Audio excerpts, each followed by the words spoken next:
Hello नमस्कार। तपाईहरुलाई म कुनै कुनै कुरा भन्छु हैन, त्यो अपत्यारिलो कुराहरु भनिरहेको हुन्छ, तर तपाईहरु पत्याउनु हुन्नला। तर पत्याउनु पर्छ है, कुनै कुनै कुरा चाहिँ एकदम पत्याउनु पर्छ। रेट मा भयो, मोल भावमा भयो हैन, कपडाहरुको सामानको रेटमा भयो, पत्याउनु पर्छ। यसले त हावादारी बोलेर चाहिँ कहाँ यतिमा दिन्छ भनेर कतिले भन्नु होला हैन। यसले बढी महँगो लिएछ, यो कहाँ बजारमा यति सस्तोमा पाउँछ भन्ने पनि हुनुहुन्छ होला कतिजना हैन।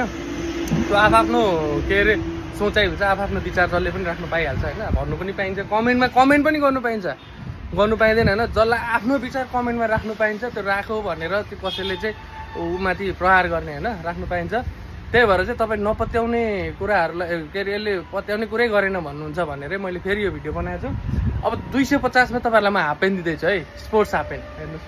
जबकि त्यो 250 मा त हामीलाई चाहिँ बक्सर पनि लगभग गाह्रो पर्छ अहिले आउनलाई। 250 को हाफ पेन्ट छ, ब्ल्याक र ग्रेमा छ, सकिनु लागिसकेछ है। बिहानै ल्याएको अहिले ल्याएको, अघि दाइहरू आइसक्नु भयो, आएर 2-3वटा लगिसक्नु भयो।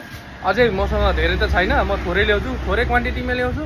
फ्ल्याट त सकिने फेरि मगाइहाल्नु हैन, किनभने त्यो फ्रेस हुन्छ, नयाँ आउँछ माल, नयाँ सामान आउँछ, नयाँ युज गर्नु पाउनुहुन्छ।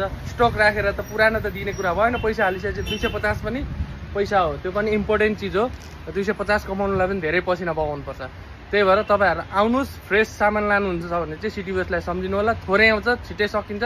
फेरि तपाईहरु आएर चाहिँ तपाईहरु आएकोलाई सकिएको छ भने तपाईहरुले अर्डर गरेर बुक पनि गर्न सक्नुहुन्छ, ल्याइदिनु भनेर हामी ल्याइदिन्छौँ पनि हैन। ल्याएर तपाईलाई फोन पनि गर्छौँ, तपाईले भ्याउनु भएन तपाईँको घरसम्म डेलिभरी पनि गर्छौँ है। त सिटी वेस्ट धरानाट बरगाछी ठ्याक्क लोकेसन भन्नुहुन्छ भने मेन हाइवेको धरान किचन अथवा रानी पेट्रोल पम्पको ठ्याक्क माथिल्लोपट्टि छ, त्यहाँ हेर्नु भने देखिहालिन्छ। सटरको उयो माथि सिटी वेस्ट लेखेको हुन्छ। फोन नम्बर पनि म राखिदिनेछु मेरो यहाँनिर माथि स्टाटसमा, फोन गरेर पनि आउनुहोस् है।